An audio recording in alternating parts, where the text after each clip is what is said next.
Ki Hajar Dewantoro telah menyampaikan bahwa tujuan pendidikan adalah menuntun segala kodrat yang ada pada anak agar dapat mencapai keselamatan dan kebahagiaan yang setinggi-tingginya baik sebagai manusia maupun sebagai anggota masyarakat. Sebagai pendidik, tentu kita menyadari bahwa anak-anak adalah unik dan memiliki kodrat masing-masing. Tugas kita sebagai guru adalah menyediakan lingkungan belajar yang memungkinkan anak-anak untuk dapat tumbuh dan berkembang sesuai dengan kodratnya masing-masing, serta memastikan bahwa dalam proses tersebut mereka bisa selamat dan bahagia dalam kemerdekaan belajar.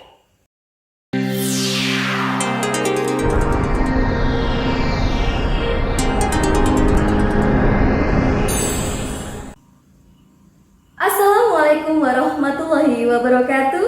Salam sejahtera, Om Swastiastu, Namo Buddhaya, salam kebajikan, Rahayu. Perkenalkan, nama saya Ika Ovita. Saya guru kelas 5 di SD Negeri 2 Suroyudan, Kecamatan Sukoharjo, Kabupaten Wonosobo. Pada kesempatan kali ini, izinkan saya untuk berbagi praktik baik yang telah saya lakukan bersama murid saya di kelas 5 pada tahun ajaran 2023-2024. Baik, mari kita simak video praktik baik dari saya. Sebelum proses pembelajaran berdiferensiasi dilakukan, kita dapat melakukan asesmen diagnostik awal, baik asesmen kognitif maupun non-kognitif. Pemetaan kebutuhan belajar murid dapat kita kategorikan menjadi 3, yaitu kesiapan belajar murid, minat murid, dan profil belajar murid. Adapun pada pembelajaran kali ini, saya memetakan kebutuhan belajar murid berdasarkan profil belajar mereka secara tertulis dengan menggunakan angket. Berdasarkan hasil pemetaan gaya belajar murid, didapatkan 25% murid memiliki gaya belajar auditori, 25% murid memiliki gaya belajar visual, dan 50% murid dengan gaya belajar kinestetik. Setelah mengetahui hasil pemetaan profil belajar murid, saya merancang modul ajar berdiferensiasi sesuai dengan kebutuhan belajar mereka. Kelas 5, siap!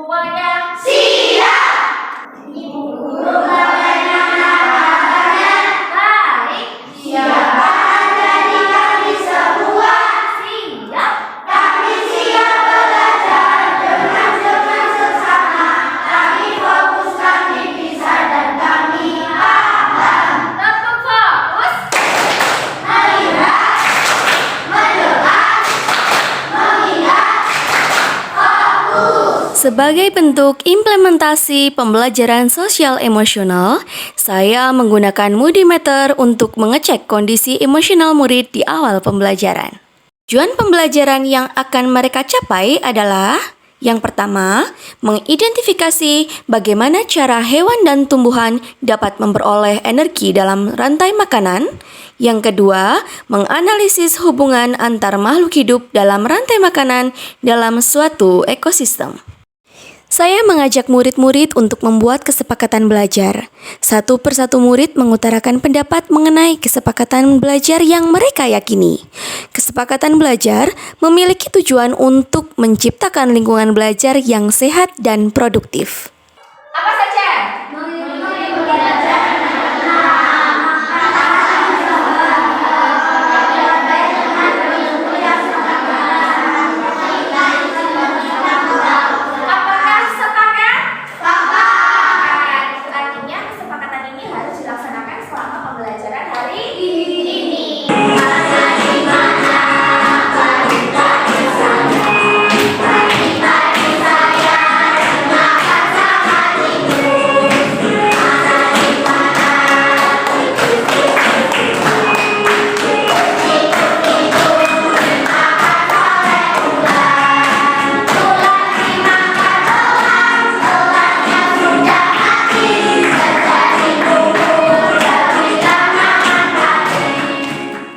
Berdasarkan hasil pemetaan profil belajar murid sebelumnya, saya membentuk kelas menjadi 4 kelompok.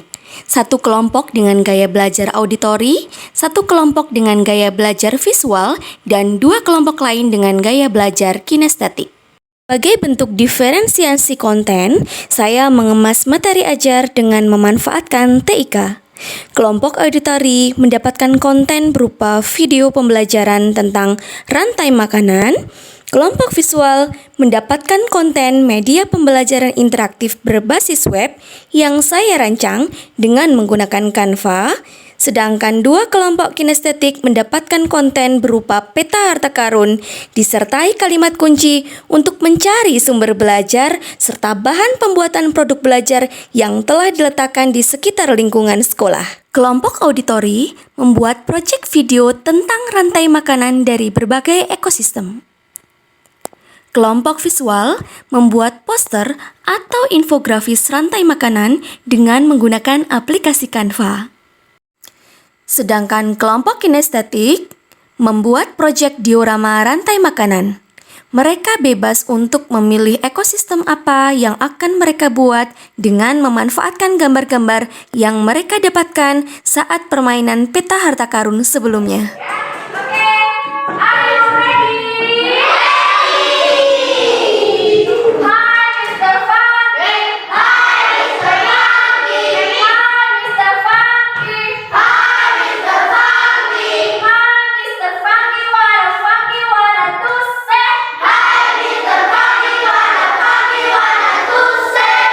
Untuk selanjutnya, masing-masing kelompok akan mempresentasikan hasil produk belajar yang mereka buat sesuai dengan profil belajar mereka masing-masing.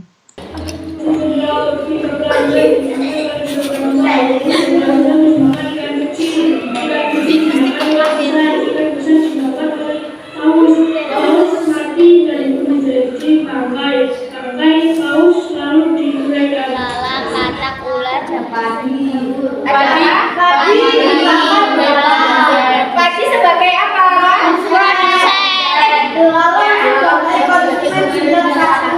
Ya, kata sebagai konsumen tingkat 2.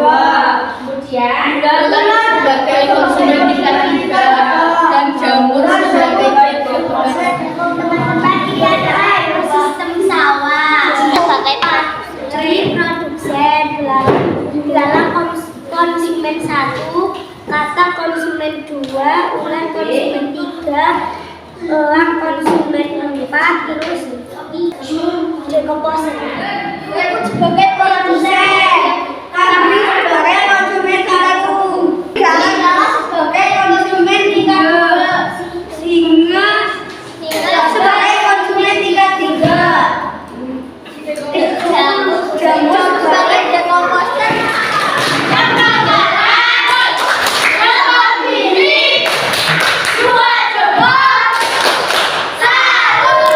Langkah selanjutnya adalah refleksi pembelajaran. Refleksi pembelajaran dapat dijadikan sebagai wadah untuk menjalin komunikasi positif yang bersifat membangun antara murid dan guru. Masing-masing murid menuliskan bagaimana perasaan mereka, pembelajaran apa saja yang mereka dapatkan, serta harapan mereka untuk pembelajaran ke depan. Pada bagian akhir pembelajaran, asesmen sumatif dilakukan dengan mengerjakan soal menggunakan kuisis paper model. Bapak dan Ibu guru hebat di seluruh Nusantara, demikianlah praktik baik pembelajaran berdiferensiasi berbasis TIK yang saya terapkan di kelas saya.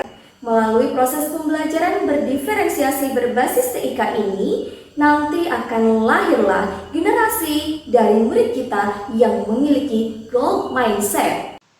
Terima kasih. Salam Merdeka Belajar.